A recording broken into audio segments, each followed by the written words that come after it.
आज हम स्टार्ट करते हैं पॉलिनोमियल का लेक्चर नंबर 1। इसमें हम पॉलिनोमियल के बारे में पढ़ेंगे। वैसे तो तुम सबने 9th में पॉलिनोमियल पढ़ चुका होगा और वो बेसिक जान चुके होगे, फिर भी दोबारा से बेसिक के साथ स्टार्ट करते हैं। तो स्टार्ट करते हैं पॉलिनोमियल। तो पॉलिनोमियल का मतलब होता है इस पॉली का मतलब होता है n, और इस नोमियल का मतलब होता है टर्म्स।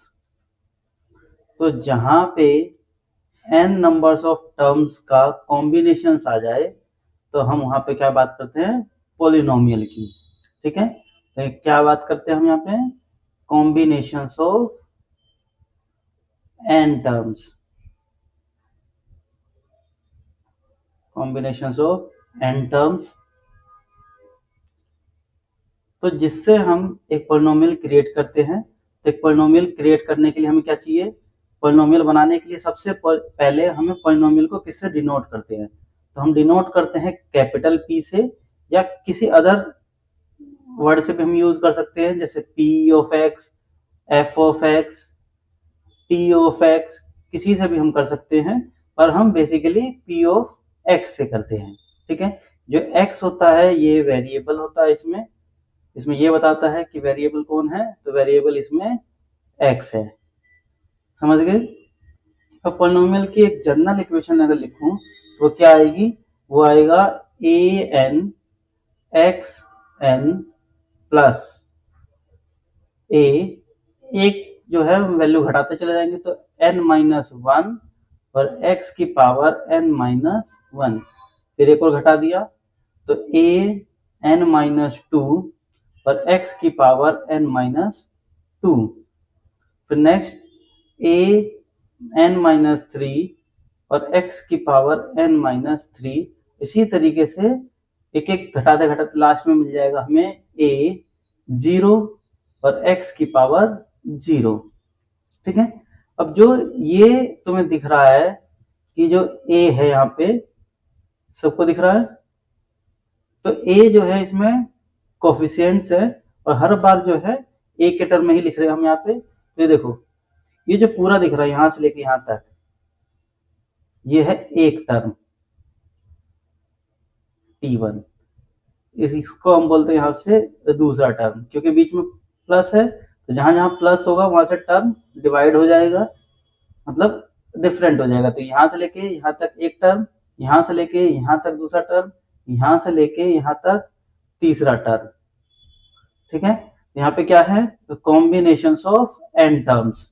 इस तरीके से लास्ट में चलते चले जाएंगे और जितना ज्यादा लिखेंगे वहां तक पहुंच जाएंगे n टर्म्स तक। ठीक है, तो हमने इसको दे दिया tn तक। ठीक है, तो इसमें क्या है, एक से लेके 1 2 3 और ये 4, तो यहाँ पे 4 फिर n टर्म्स तक, तो यहाँ पे कॉम्बिनेशन ऑफ n टर्म्स है, तो इसी को बोलते हैं पॉलिनोमियल। ठीक है, अब जब पॉलिनोमियल लिख लेते हैं तो इसमें ये क्या है, सब वेरिएबल्स है, सबको दिख रहा है। ये वाला टर्म क्या है, ये है वेरिएबल। ठीक है, ये वेरिएबल, इसमें ये वेरिएबल दिख रहा है, ये इसमें वेरिएबल, इसमें ये है वेरिएबल, इसमें ये है वेरिएबल। तो अगर यहाँ पे x है तो इसमें वेरिएबल x होगा। ठीक है, सब x है, इसके अलावा कोई भी चीज कांस्टेंट होगी। जैसे एक एग्जांपल अगर मैं दे दूं कि p of x equals to है हमारे पास 2x² plus 3x plus t। ठीक है, इसमें भी कितने टर्म्स हैं, तो एक टर्म, दो टर्म और तीन टर्म। ठीक है, अब यहाँ पे वेरिएबल कौन है, x, वेरिएबल कौन है, x।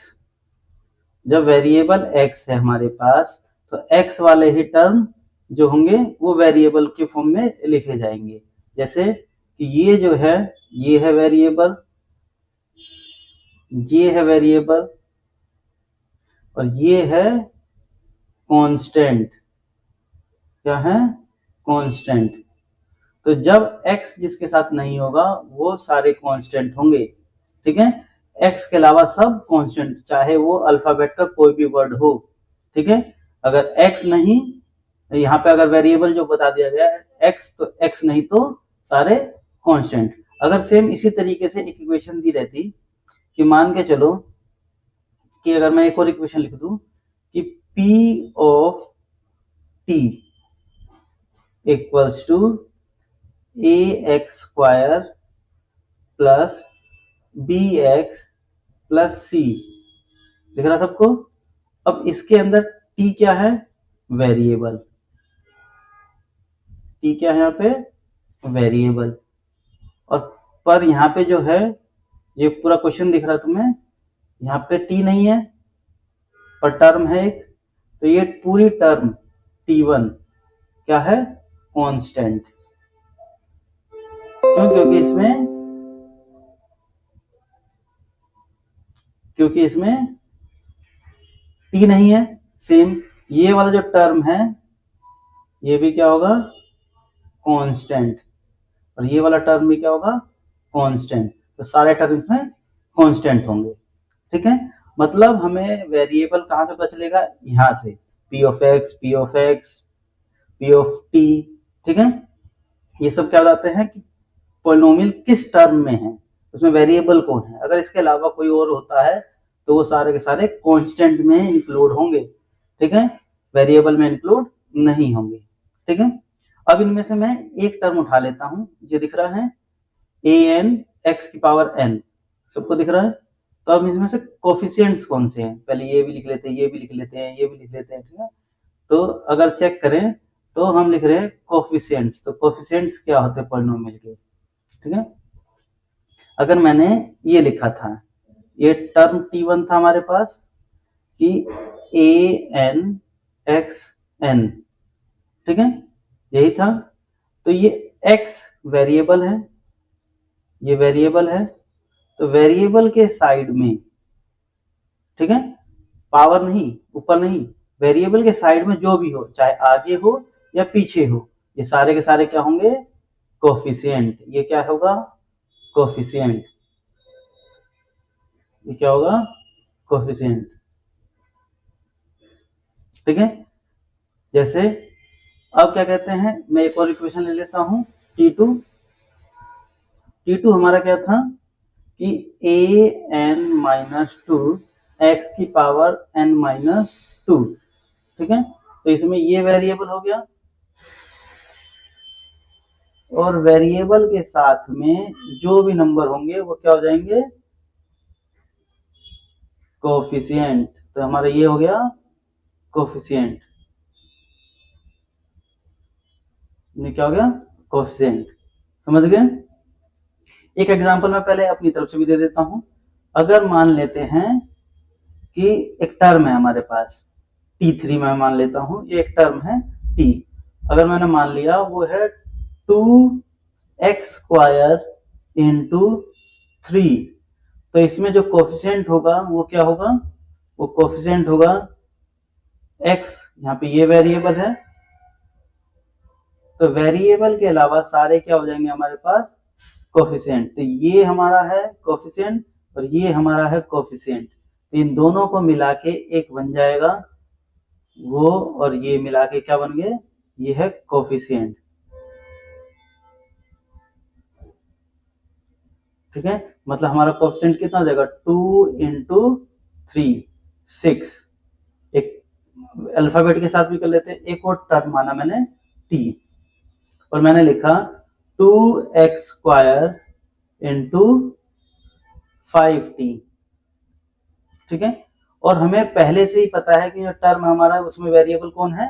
x है, ठीक है। ये हमारा x क्या है? वेरिएबल है। तो जब x वेरिएबल है तो इसके अलावा ये वाली वैल्यू और इसके अलावा ये वाली वैल्यू वो क्या होंगी? कोफिशिएंट। वो क्या होंगी? कोफिशिएंट। तो इसके अलावा सारी वैल्यू कोफिशिएंट होंगी। तो मतलब हमारा कोएफिशिएंट कितना हो जाएगा 2 इंटू 5t, मतलब हो गया 2 5 10, 10t हमारा क्या हो गया कोएफिशिएंट। ठीक है, मतलब जो भी वेरिएबल है, वेरिएबल के अलावा जो भी चीजें होंगी वो सारी क्या हो जाएंगी कोएफिशिएंट। तो कोएफिशिएंट समझ गए। एक एग्जांपल अगर मैं दे दूं कि f ऑफ x हमारा फंक्शन जो है, फंक्शन ऑफ x वो क्या है 2x square plus 5x plus 2। तो ये क्या है, ये 2 जो है यहाँ पे वो क्या है कोएफिशिएंट, ये वेरिएबल है यहाँ पे ये वेरिएबल है, और यहाँ पे वेरिएबल नहीं है। तो देखो इसके अलावा जिसके साथ वेरिएबल नहीं है वो तो हो गया कांस्टेंट, वो क्या हो गया कांस्टेंट। वेरिएबल नहीं है जिसके साथ, चाहे वो अल्फाबेट का कोई भी लेटर हो वो कांस्टेंट आएगा, नंबर हो वो सारे कांस्टेंट होंगे। अब ये वेरिएबल है, ये भी वेरिएबल है और ये भी वेरिएबल है, तो यहाँ पे एक्स स्क्वायर का कोएफिशिएंट कौन आ गया, तो कोएफिशिएंट ऑफ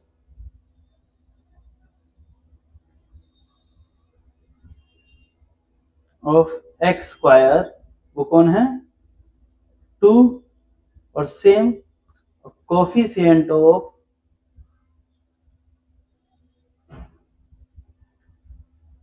एक्स वो क्या होगा 5। ठीक है, यहाँ पे x का कोएफिशिएंट 5, यहाँ पे x स्क्वायर का कोएफिशिएंट 2, और ये 2 हमारा कांस्टेंट हो जाएगा। ठीक है, कोएफिशिएंट समझ गए। अब हम बात करते हैं डिग्री पे, डिग्री क्या होती है।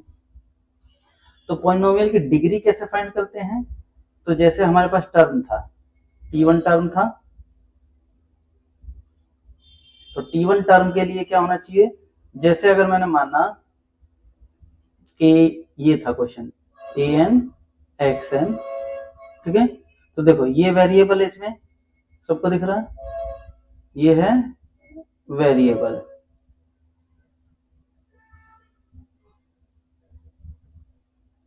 तो वेरिएबल के ऊपर जो पावर होती है, ठीक है, वेरिएबल की पावर, ठीक है, उसको हम क्या बोलते हैं डिग्री। तो इसमें डिग्री कितनी हो गई, डिग्री हो गई n। ठीक है, जैसे एक और ले लेते हैं t2 हमारा टर्म 2, ये क्वेश्चन था कि an माइनस 1 x की पावर n माइनस 1। ठीक है, तो यहाँ पे x हमारा क्या है वेरिएबल है, तो वेरिएबल की पावर वो क्या हो गई डिग्री। तो डिग्री हमारी क्या है n माइनस 1। ठीक है, तो हम किसी भी वेरिएबल की पावर, ठीक है, ध्यान रखना इंपॉर्टेंट बात क्या है इसमें कि डिग्री उसी को कह सकते हैं जो वेरिएबल की पावर हो, मतलब पावर ऑफ वेरिएबल। ठीक है, अगर वेरिएबल की पावर नहीं है तो उसे हम डिग्री नहीं मान सकते। जैसे कि एग्जाम्पल पे अगर मैं बात करूं कि अगर हमारे पास एक फंक्शन दे रखा है, function of x 2x square plus 3x plus 2 की पावर 8। ठीक है, तो यहाँ पे ये वेरिएबल है, ठीक है, ये वेरिएबल है, यहाँ पे ये वेरिएबल है, तो इस वेरिएबल की जो डिग्री है वो कितनी है, इस वेरिएबल की डिग्री है 2। तो यहाँ पे इसकी जो डिग्री होगी, इसकी डिग्री कितनी हो जाएगी 2। ठीक है, इसकी जो डिग्री होगी वो कितनी होगी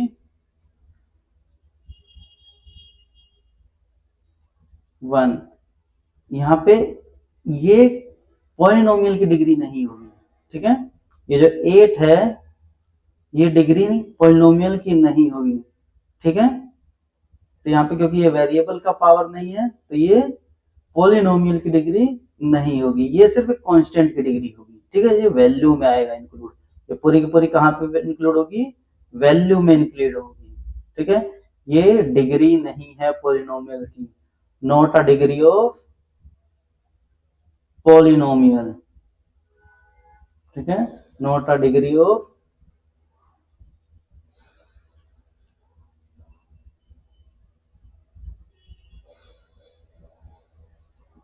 डिग्री ऑफ पॉलिनोमियल, समझ गए। सबको डिग्री होगी। अब एक इक्वेशन मान लेते हैं एग्जांपल के नाम पे, तो एक इक्वेशन है हमारे पास। तो जैसे अगर ये क्वेश्चन है 2x की पावर 18 प्लस 3x की पावर 12 प्लस 4x की पावर स्क्वायर प्लस 15, इसने क्वेश्चन में पूछा हो find the maximum degree. Question क्या है हमारा, फाइंड द मैक्सिमम डिग्री। तो मैक्सिमम डिग्री कैसे निकालेंगे हम, तो मैक्सिमम डिग्री अगर हम चेक करें, यहाँ पे ये वेरिएबल है, वेरिएबल की डिग्री है 18, यहाँ पे ये वेरिएबल है इसकी डिग्री है 12, यहाँ पे ये वेरिएबल है इसकी डिग्री है 2, यहाँ पे वेरिएबल नहीं है तो इन तीन चीज में चेक करेंगे, ठीक है। तो यहाँ पे 18, यहाँ पे 12 और यहाँ पे 2, तो इन सब में सबसे बड़ी वेरिएबल की डिग्री कौन सी है, ये वाली है। सबसे बड़ी डिग्री कौन सी है, ये वाली है, दिख रहा है ये। तो यहाँ पे मैक्सिमम डिग्री कितनी हो जाएगी, तो आंसर आएगा हमारा कि 18। मैक्सिमम डिग्री कितनी है, 18, ठीक है। इस तरीके से ही मैक्सिमम डिग्री फाइंड की जा सकती है। समझ गए कि किस तरीके डिग्री फाइंड की जाती है। तो अब ये जान के चलो कि अगर हमने डिग्री फाइंड कर ली तो अब नेक्स्ट क्वेश्चन है कि पॉलिनोमियल कौन कौन से वैलिड होते हैं, क्योंकि सारे पॉलिनोमियल वैलिड नहीं होते। नेक्स्ट टॉपिक में पढ़ते हैं। तो वैलिड पॉलिनोमियल क्या पढ़ना है, valid polynomial.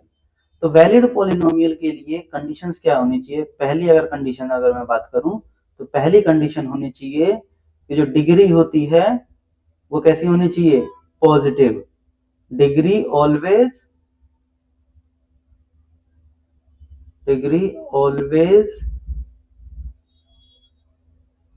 B whole number, एक होल नंबर होना चाहिए, ठीक है। सेकंड, डिग्री नाइदर बी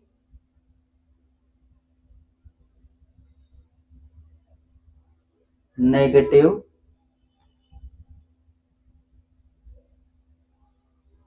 और नॉर बी फ्रैक्शन, ठीक है। फ्रैक्शन में ही रूट्स भी आते हैं, रूट्स को ही फ्रैक्शन में इंक्लूड कर लेते हैं, ठीक है। तो होल नंबर होनी चाहिए, नेगेटिव नहीं होनी चाहिए, फ्रैक्शन नहीं होनी चाहिए, ठीक है। किसकी डिग्री, ठीक है, डिग्री एक्स की जो वेरिएबल है उसकी डिग्री नहीं होनी चाहिए, बाकी कुछ भी हो कोई फर्क नहीं पड़ता।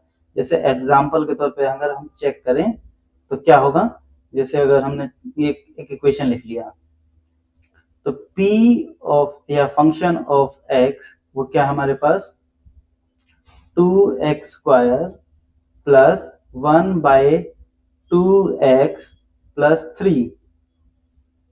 ये x वेरिएबल जो है ये कहाँ है, वो है डिनोमिनेटर में। कहाँ पे है, वो है डिनोमिनेटर में।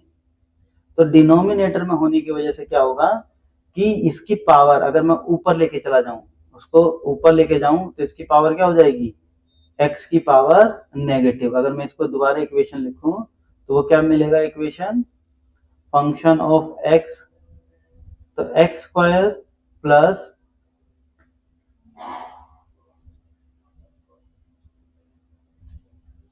क्या आएगा 1/2 x की पावर -1 प्लस 3।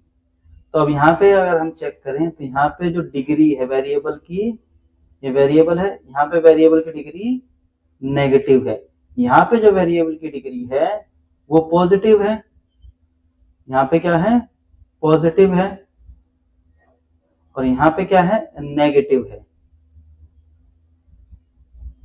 नेगेटिव है, तो जिसकी वजह से हम क्या करेंगे, पूरे पॉलिनोमियल को ही नहीं माने। अगर ये पॉलिनोमियल में है तो ये पॉलिनोमियल वैलिड नहीं है, या तो इसको हटाया जाए वैलिड करने के लिए, और नहीं तो फिर इसको हम पॉलिनोमियल नहीं मान सकते। तो ये पूरा का पूरा ये क्या है, पॉलिनोमियल नहीं है। समझ गए?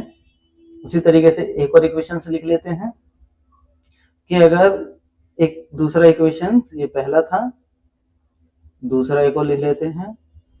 अगर मान के चलें कि एक एफ ऑफ एक्स दे रखा है, वो है 5x square plus 3√x plus 1।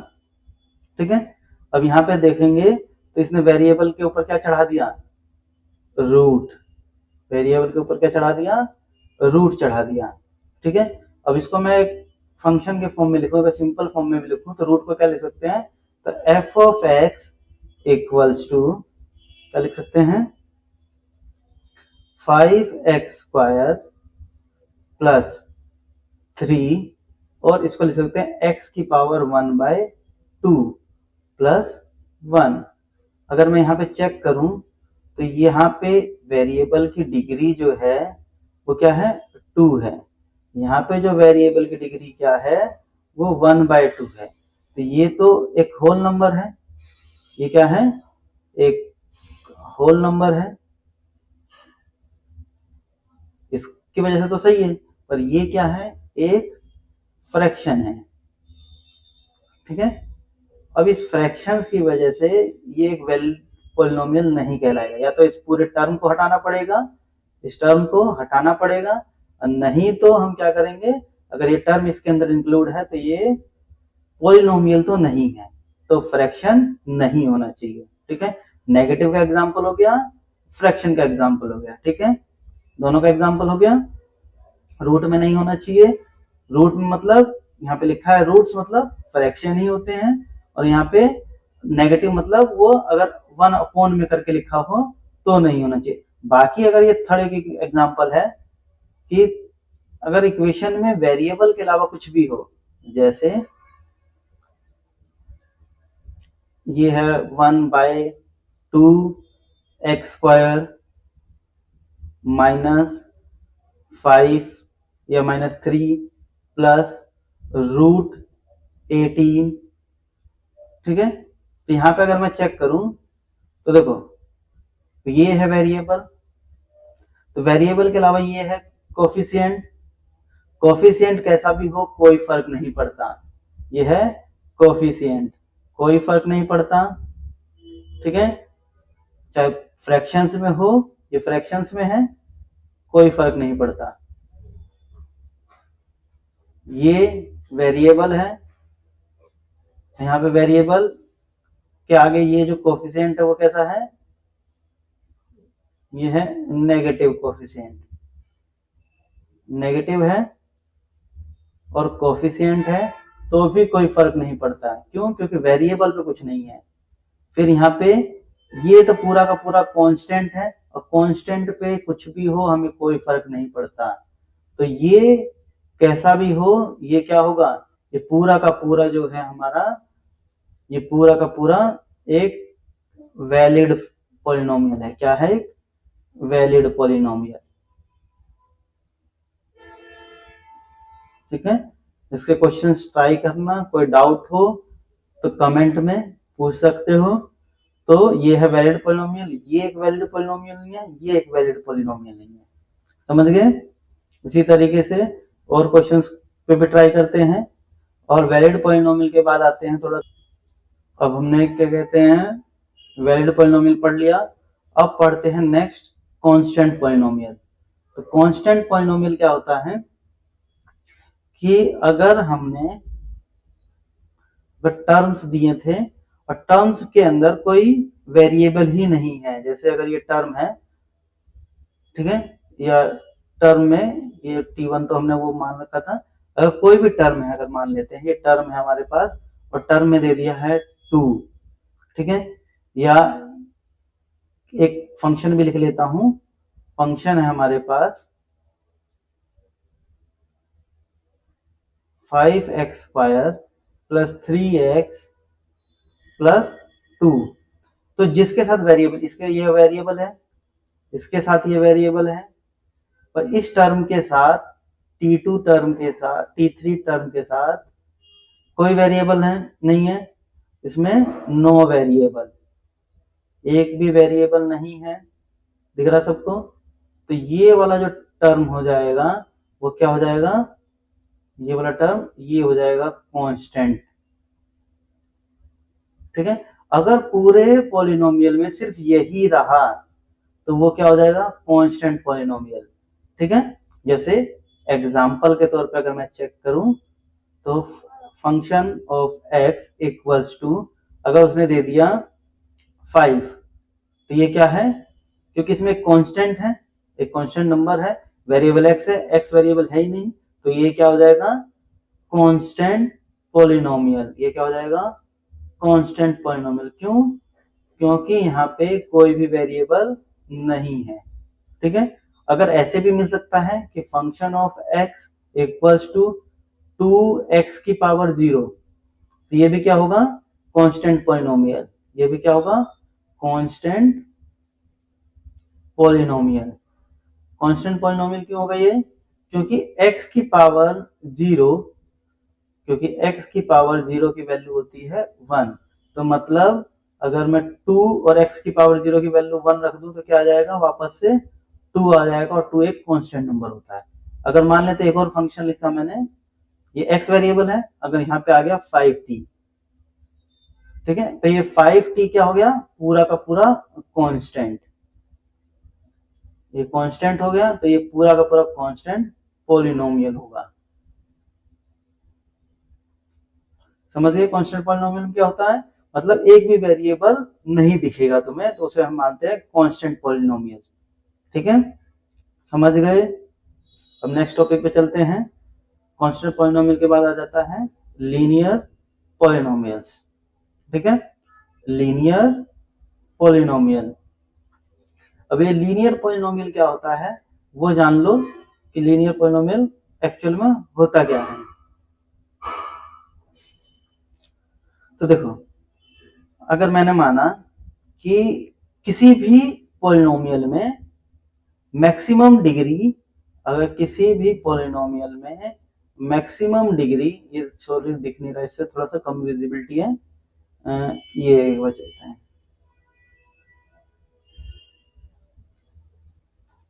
किसी भी मैक्सिमम डिग्री, अगर मैक्सिमम डिग्री किसी भी पॉलिनोमियल की अगर वो 1 आ जाए, मतलब n की वैल्यू 1, तो हम उसे क्या बोलते हैं, लीनियर पॉलिनोमियल। तो किसी भी पॉलिनोमियल की मैक्सिमम डिग्री अगर 1 है तो हम उसे बोलते हैं लीनियर पॉलिनोमियल। समझ गए। अब लीनियर पॉलिनोमियल बनाते कैसे हैं वो जान लेते हैं। तो हमारे पास सबसे पहले जर्नल पॉलिनोमियल होता है, जो सबसे पहले लिखवाया था, जर्नल पॉलिनोमियल। तो जर्नल पॉलिनोमियल क्या होता है, p of x equals to, ये लिखवाया था एक n, x की power n plus a n minus 1, x की power n minus 1, a n minus 2 और x की power n minus 2, a n minus 3 और x की पावर n माइनस 3, और इसी तरीके से सो ऑन। अब दिखते क्या है, अब हमने क्या किया कि n की वैल्यू मैक्सिमम क्या पुट करनी है, 1 करनी है, दिख रहा है। तो हमने क्या किया, p of x equals to a1 x1 फिर a n माइनस 1 और x n माइनस 1। हमने यहाँ पे n था, यहाँ पे 1 पुट कर दिया, यहाँ भी n था, 1 पुट कर दिया, प्लस a n की वैल्यू यहाँ पे 1 माइनस 2 और x की पावर 1 माइनस 2। ठीक है, अब सो ऑन, यहाँ तक वैल्यू पुट करते हैं। तो p ऑफ x यहाँ पे क्या है, a1 x की पावर 1 प्लस ये इसको इससे काट दिया तो 0 हो गया, तो a0 इसको इससे काट दिया तो x की वैल्यू पावर 0 प्लस इसको इससे माइनस किया तो कितना आ गया, -1 और x की पावर -1, ये आ गया। पर एक ये प्रॉब्लम है, मैंने उस टाइम कहा था, देखो यहाँ तो ये तो कोफिशिएंट है, ये क्या है, कोफिशिएंट है, तो कोफिशिएंट का नेचर कैसा भी हो, कुछ भी हो, हमें कोई फर्क नहीं पड़ता, पर ये क्या है, वेरिएबल, ये है वेरिएबल, और ये ऊपर जो है ये है डिग्री, ये वेरिएबल की डिग्री है, और ये कैसी है यहाँ पे, नेगेटिव, और नेगेटिव है तो इसकी वजह से ये वाला क्या होगा, पॉलिनोमियल नॉट वैलिड हो जाएगा, ठीक है, तो नॉट वैलिड पॉलिनोमियल हो जाएगा। तो अगर इसको वैलिड करना है तो ये पूरा का पूरा टर्म यहां से लेके यहां तक इसको यूज नहीं करना, तो मतलब यूज क्या करना है, सिर्फ यहां से लेके यहां तक, तभी ये पॉलिनोमियल वैलिड रह जाएगा। तो p ऑफ x कितना हो गया, a1 x की पावर 1 प्लस a0 और x0, ठीक है, और हम जानते हैं x की वैल्यू 0 की कितना होता है, 1, यही होता है। तो हमने पुट किया p of x equals to a1 x1 plus a0 into 1, ठीक है, तो हमने क्या चेक किया, तो p of x equals to क्या था हमारे पास, a1 x1 और a0, तो इसमें कितने टर्म निकल गए हमारे पास, 2 टर्म, एक टर्म 2 टर्म, तो मैक्सिमम टर्म कितने होंगे लीनियर में, मैक्सिमम टर्म वो होंगे 2, ठीक है, एक भी हो सकता है, मैक्सिमम 2 रहेंगे, और मिनिमम कितने रहेंगे, मिनिमम टर्म 1, ठीक है। अब उस तरीके से इसके जीरोज कितने लिख लेंगे, तो नंबर ऑफ जीरोज या रूट मतलब वैल्यू वो कितने निकलेगी, जितने इसकी डिग्री है, तो 1, ठीक है, एक रूट लिख लेगा, और इसमें मैक्सिमम 2 टर्म हो सकते हैं, मिनिमम 1 टर्म हो सकते हैं, ठीक है। ग्राफ अगर फॉर्म करेगा तो ये कैसा फॉर्म करेगा, एक स्ट्रेट लाइन, कैसा फॉर्म करेगा, एक स्ट्रेट लाइन, ठीक है। अब मैं क्या करता हूं, इसको मैं एक सिंपल लैंग्वेज में लिख लेते हैं, क्या कर लेते हैं, इसे सिंप्लीफाई कर लेते हैं। तो सिंप्लीफाई करने के लिए हम क्या करते हैं, मैं a और b के टर्म में लिख लेता हूं, तो p ऑफ x, इस a1 की जगह पे मैंने लिख लिया a, और x की पावर 1 तो लिखो या ना लिखो कोई फर्क नहीं पड़ता, फिर भी लिख लेते हैं, प्लस नेक्स्ट टर्म को लिख दिया b, तो हमारा जनरल इक्वेशन क्या आ गया, ax प्लस b, ठीक है, इसमें भी 2 ही टर्म है। अब ये वाला जो है, ये दिख रहा सबको, ये क्या है, ये कोफिशिएंट है किसका, x का, तो कोफिशिएंट ऑफ x कौन है यहाँ पे, कोफिशिएंट ऑफ x वो है a, और कांस्टेंट कौन है इसमें, ये वाला टर्म, ठीक है, b हमारा कांस्टेंट हो गया, समझ गए, a हमारा कोफिशिएंट और जो है b कांस्टेंट हो गया, ठीक है। अगर इसकी एग्जांपल की अगर मैं बात करूं तो और कैसे कैसे आ सकते हैं, एक एग्जांपल अगर मैं लूं, एग्जांपल, तो function of x equals to 3x plus 5, ये पॉलिनोमियल है लीनियर की, तो लीनियर पॉलिनोमियल है। एक एग्जांपल, दूसरा एग्जांपल,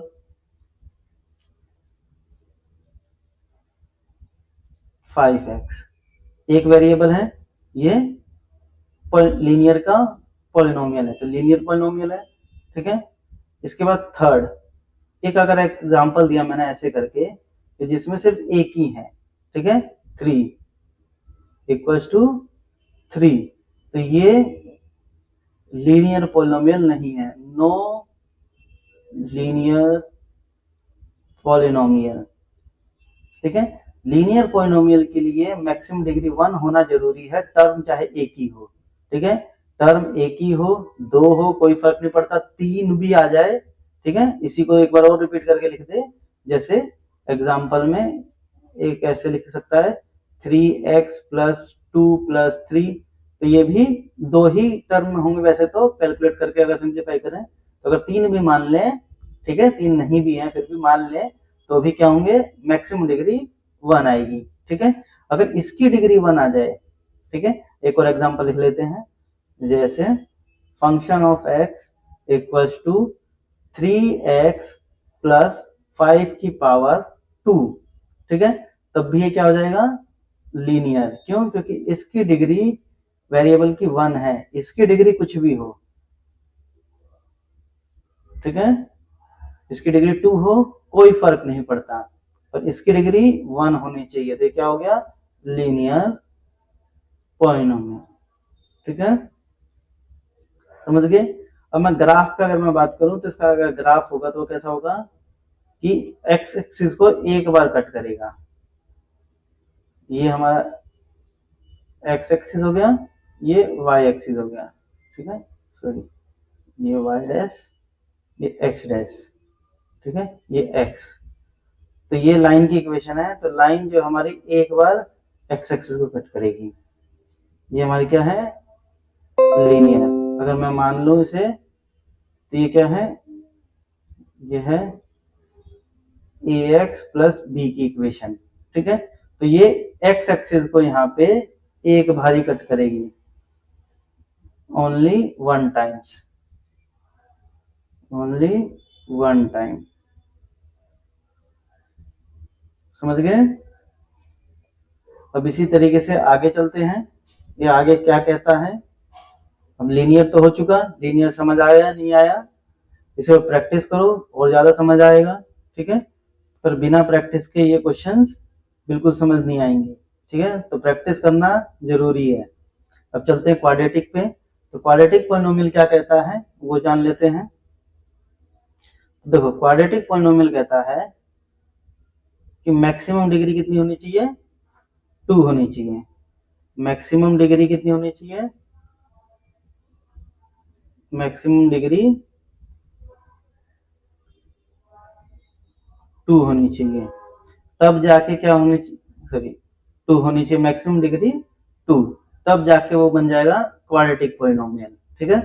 तो क्वाड्रेटिक पॉलिनोमियल के लिए मैक्सिमम डिग्री 2, तो एक बार जनरल इक्वेशन दोबारा से लिख लेते हैं, तो p ऑफ x जो था हमारा an xn प्लस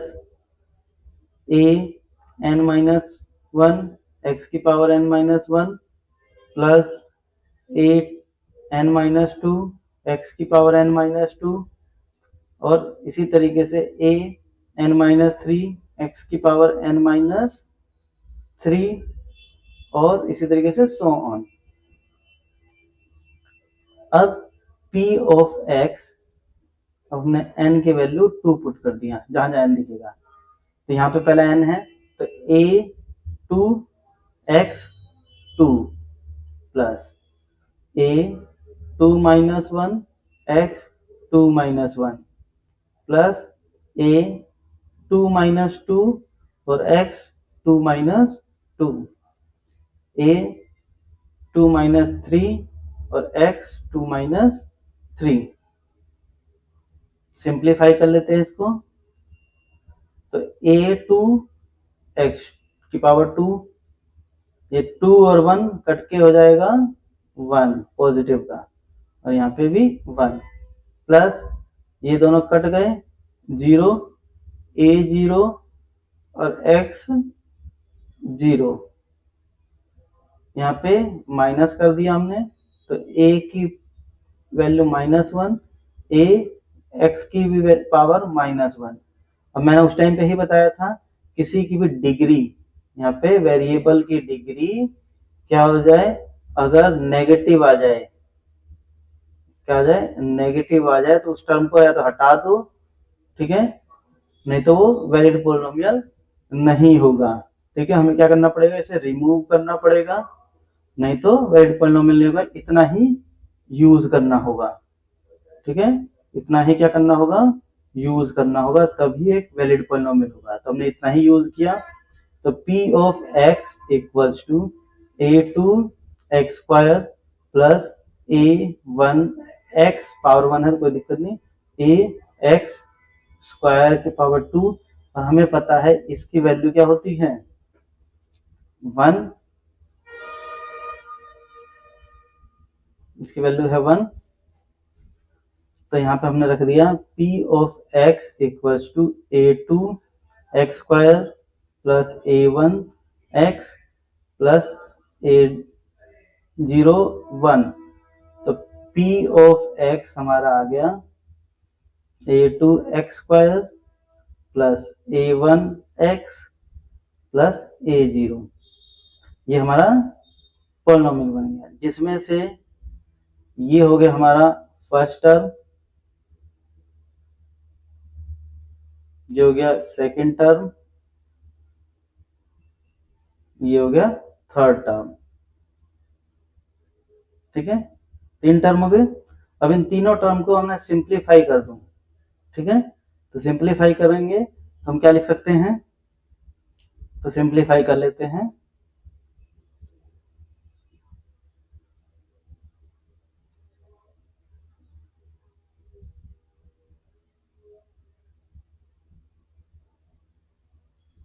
तो हमने लिखा p of x equals to ax²।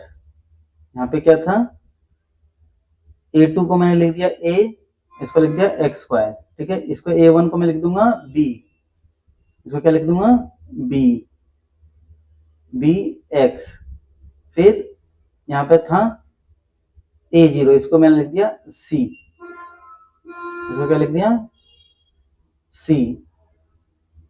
तो ये अभी हमारे पास 3 टर्म आ गए। तो ये x² का कोएफिशिएंट है a, x का कोएफिशिएंट है b, और ये है कांस्टेंट। तो यहाँ पे कौन कौन से हैं, तो देखो coefficient of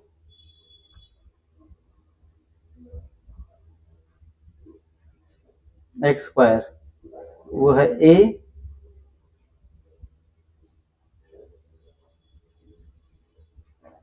coefficient of x वो है b,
अब चलते हैं नेक्स्ट क्वेश्चन पे। तो नेक्स्ट क्वेश्चन बोल रहा है, इसी टाइप के क्वेश्चंस में हम चलते हैं। तो नेक्स्ट क्वेश्चन कह रहा है कि हमें फाइंड करने हैं जीरोस को, ठीक है, यहाँ दिख रहा है फाइंड द जीरोस, ठीक है, इस क्वाड्रेटिक पॉलिनोमियल के, और साथ में वेरीफाई करना है। और वेरीफाई किसके हेल्प से करना है? Between, relation between zeros and coefficients, ठीक है। अब मैं क्या करूंगा, इस इक्वेशन को दोबारा से राइट कर लूंगा, जो कि होगा x square minus 2x minus 8, ठीक है। अब इसको हमने क्या किया, जीरो के बराबर रख लिया। तो zero equals to x square minus 2x minus 8। एक बार सिंप्लीफाई कर लेता हूँ, इस तरीके से लिख लेता हूँ, x square minus 2x minus 8 equals to 0, ठीक है। तो जिसकी वजह से यहाँ पे a, अगर जनरल इक्वेशन हमारा लिखते हैं a x square plus b x plus c equals to 0। तो एक्स स्क्वायर का कोएफिशिएंट a और यहाँ पे एक्स स्क्वायर का कोएफिशिएंट कुछ नहीं है, तो a की वैल्यू 1। यहाँ पे x का कोएफिशिएंट b, तो यहाँ पे x का कोएफिशिएंट ये है -2, तो b की वैल्यू हो गई -2। एंड c यहाँ पे कांस्टेंट, तो यहाँ पे कांस्टेंट हमारा है -8, ठीक है। और a और c की मल्टीप्लाई करेंगे, तो a into c equals to 1 into 8, कितना हो जाएगा 8। और 8 के फैक्टर हम करेंगे तो वो आएगा 2 से किया 4, 2 से किया 2 और 2 से किया 1, तो वैल्यू आ जाएगी 2 इंटू 2 इंटू 2। अब मुझे बनाना है इसको बीच वाले टर्म के पास, मतलब 2।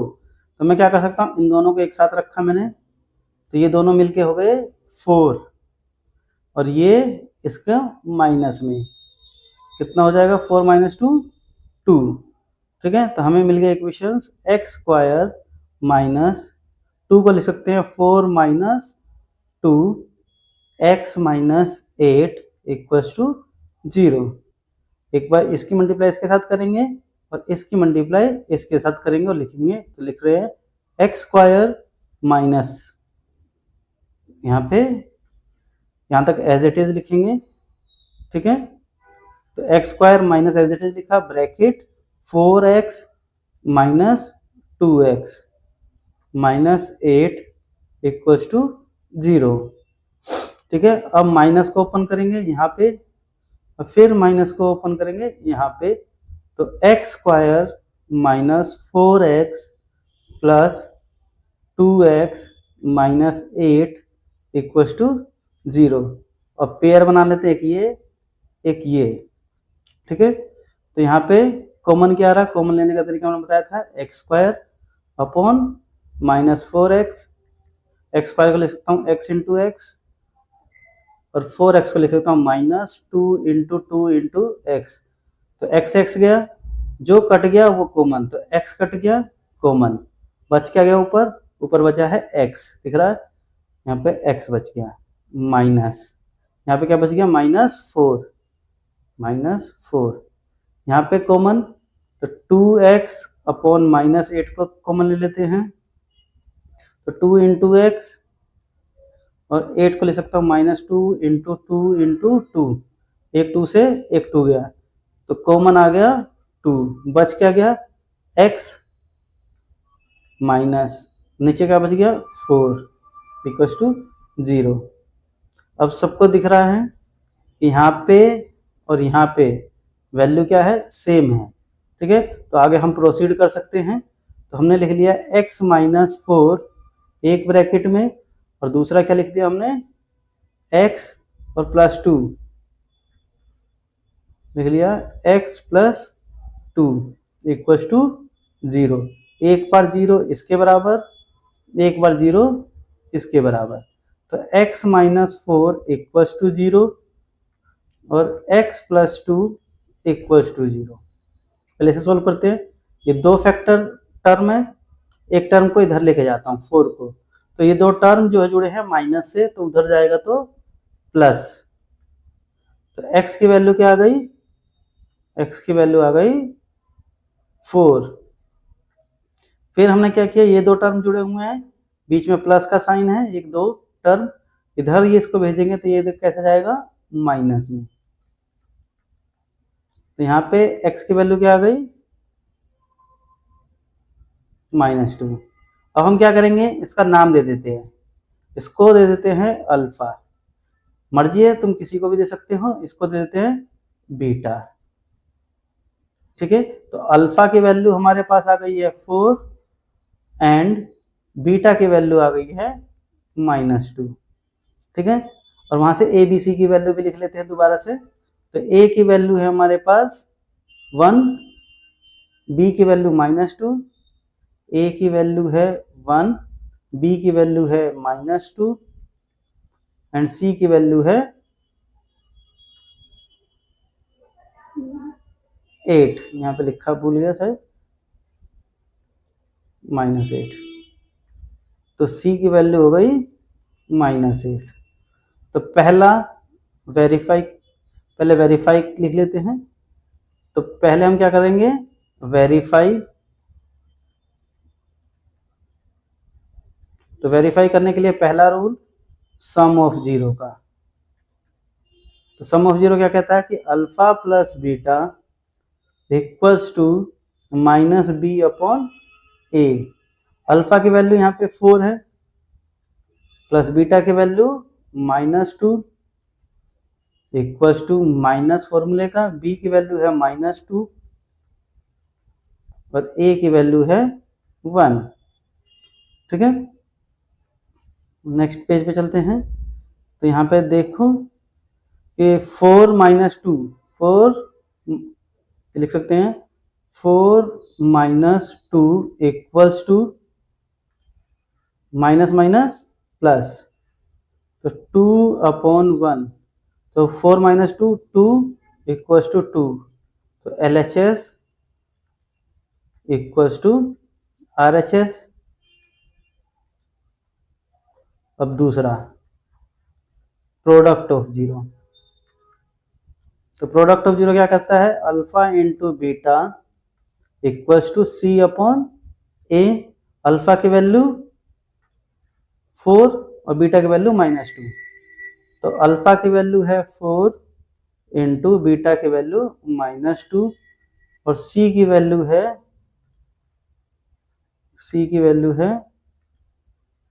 -8। दिख रहा है, सी की वैल्यू है -8 और ए की वैल्यू है 1। तो 4 2 जा -8 इक्वल्स टू -8। यहाँ पे भी LHS इक्वल्स टू RHS। ठीक है, दिख रहा है। तो हमारा ये क्वेश्चन वेरीफाई हो गया, क्योंकि LHS RHS यहाँ पे भी वेरीफाई हो गया, तो हेंस प्रूव्ड। ठीक है, हमने क्या किया, पूरे इक्वेशंस में शुरुआत से देखते हैं। पहले हमने इक्वेशन लिखी, उसके फैक्टर्स किए, फैक्टर्स करने के बाद हमने क्या किया, अल्फा और बीटा की वैल्यू निकाली। यहाँ अल्फा की वैल्यू लिख ली, बीटा की वैल्यू लिखी, ABC दोबारा लिखा। फिर वेरीफाई करने गए, सम ऑफ जीरो थे। ठीक है, वेरीफाई करने गए सम ऑफ जीरो से, वहां पे वेरीफाई हो चुका, यहाँ पे वेरीफाई हो गया सम ऑफ जीरो, दिख रहा है। और फिर यहाँ पे प्रोडक्ट ऑफ जीरो वेरीफाई हो गया, हेंस प्रूव। ठीक है, इसी तरीके से नेक्स्ट क्वेश्चन पे चलते हैं। तो नेक्स्ट क्वेश्चन क्या बोलता है, वो बोलता है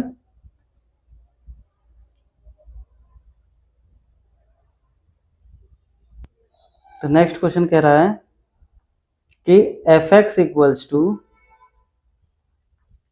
6x² -3 -7x।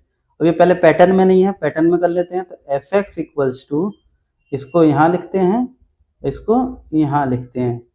तो 6x² -7x -3, इसको 0 लेट कर लेते हैं। तो 0 इक्वल्स टू 6x² -7x -3। एक बार सही से लिख लेते हैं, 6x² -7x -3। अब हम इसमें से a b की वैल्यू निकाल लेते हैं। अब जनरल इक्वेशन हमारे पास ax² plus b x plus c होता है एक्स स्क्वायर कोएफिशिएंट ए, ठीक है। तो ए की एक्स स्क्वायर कोएफिशिएंट 6, तो ए की वैल्यू कितनी होगी हमारे पास 6, एक्स का कोएफिशिएंट बी और यहाँ पे एक्स का कोएफिशिएंट -7, यहाँ पे कांस्टेंट सी और यहाँ पे कांस्टेंट -3, ए बी सी की वैल्यू आ गई, ठीक है।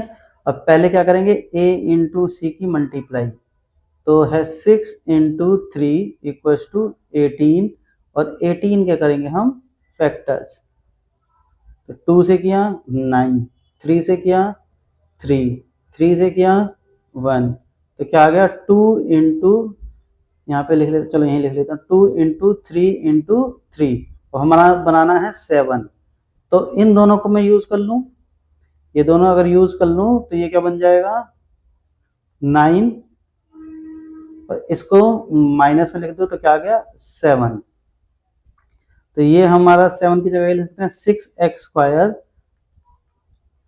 6x स्क्वायर माइनस ब्रैकेट में 9 माइनस 2 ब्रैकेट के बाहर x माइनस 3 इक्वल्स टू 0, एक बार x की मल्टीप्लाई इसके साथ 6x स्क्वायर माइनस यहाँ तक एज इट इज 9x, इसकी मल्टीप्लाई इसके साथ -2x bracket close -3 equals to 0, 6x square minus की मल्टीप्लाई इसके साथ -9x, माइनस की मल्टीप्लाई इसके साथ minus minus plus -3 equals to 0, एक पेयर दो पेयर कॉमन निकालते हैं पहले, तो 6x स्क्वायर और -9x में से कॉमन कैसे लिख लेगा, 6 को मैं लिख सकता हूँ 2 इंटू 3 6 होता है और x स्क्वायर को लिख सकता हूँ x इंटू एक्स अपॉन 9 को लिख सकता हूँ 3 इंटू 3 इंटू एक्स, एक 3 से एक 3 गया, x से x गया, ठीक है, कट गया क्या 3x कट गया तो 3x कॉमन, क्या बच गया ऊपर 2 इंटू एक्स 2x माइनस यहाँ क्या बच गया -3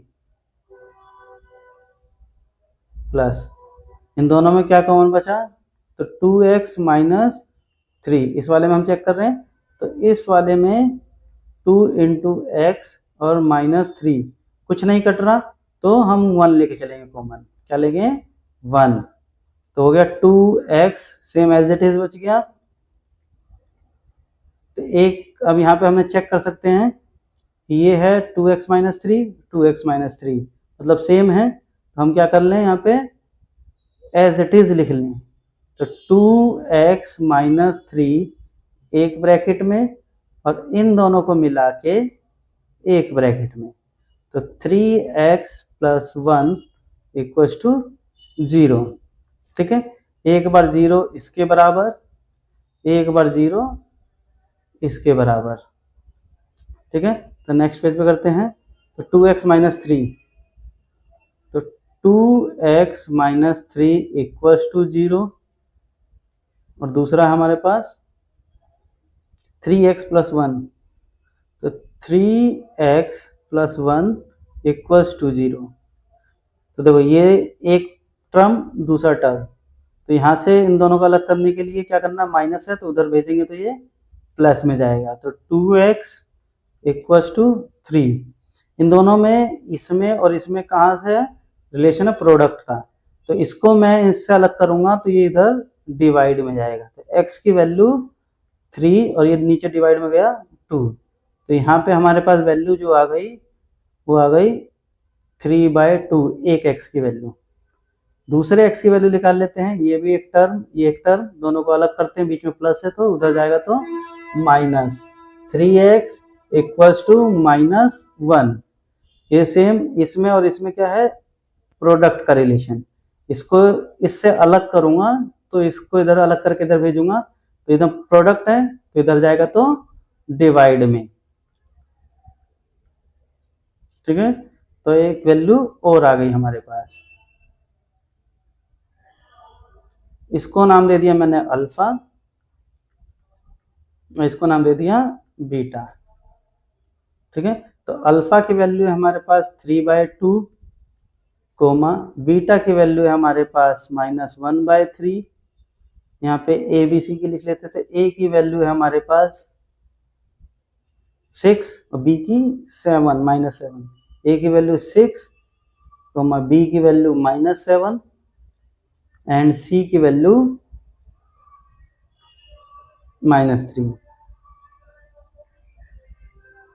तो पहला वेरीफाई कर लेते हैं हम।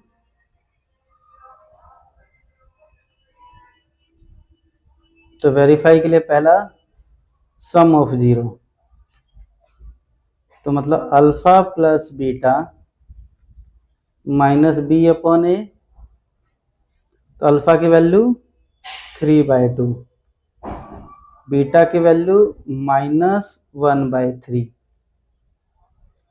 माइनस बी की वैल्यू है -7 और ए की वैल्यू है 6। ठीक है, प्लस माइनस माइनस। ठीक है, नेक्स्ट पेज में कर लेते हैं। तो 3/2 minus 1/3 equals to minus minus plus, तो 7 का और ये 6, एलसीएम कितना आएगा यहाँ पे 3 2 जा 6। ठीक है, इसको इससे डिवाइड किया रूल के हिसाब से, 6 को 2 से डिवाइड करता हूँ 3 आएगा, और 3 की मल्टीप्लाई ऊपर वाले से करता हूँ इससे, तो कितना आ जाएगा 9। तो यहाँ पे आएगा 9 माइनस, फिर यहाँ पे भी 6 को डिवाइड किया 3 से, 6 को डिवाइड किया 3 से, वैल्यू आएगी 2 और 2 की मल्टीप्लाई किया 1 से, तो 2।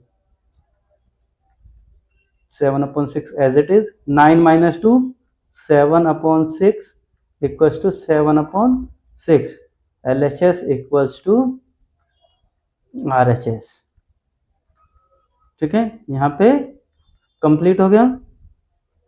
अब दूसरा करते हैं। दूसरा है product of zero. Product of zero क्या कहता है कि alpha into beta C upon a. तो अल्फा की वैल्यू यहाँ पे कितनी है, दोबारा चेक कर लेते हैं। अल्फा की वैल्यू यहाँ पे 3/2 इंटू बीटा की वैल्यू है -1/3 और सी की वैल्यू है -3 और ए की वैल्यू है 6। सी की वैल्यू है -3, 6 की वैल्यू है ए। तो 3 1 जा 3, पहले माइनस आगे लिख लेते हैं यहाँ पे, -3 1 जा 3 अपॉन 2 3 जा 6 इक्वल्स टू -3/6। तो हमें क्या मिल गया, LHS इक्वल्स टू RHS। तो हमारा फॉर्मूला क्या हो गया यहाँ पे, कंप्लीट। तो हेंस प्रूव्ड। अब हमारे पास वेरीफाइड हो गया। LHS RHS दोनों बराबर आ रहे हैं प्रोडक्ट ऑफ जीरो में भी, और सम ऑफ जीरो में भी LHS और RHS बराबर आ रहे हैं। देख लिया यहाँ क्वेश्चन, दोबारा से देख लेते हैं। तो हमने क्या किया, पहले इक्वेशन को सही फॉर्म में लिखा, जीरो लेट किया, जीरो लेट करके फैक्टर्स किए, फैक्टर्स करके जीरोज निकाले।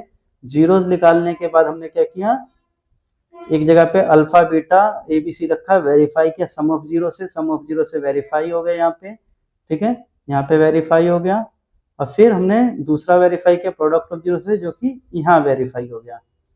ठीक है, तो आज का जो लेक्चर है यहीं तक है, और आगे जो लेक्चर आएंगे उसको ध्यान से देखना, और सेकंड लेक्चर के लिए पहले फर्स्ट लेक्चर देखना जरूरी है।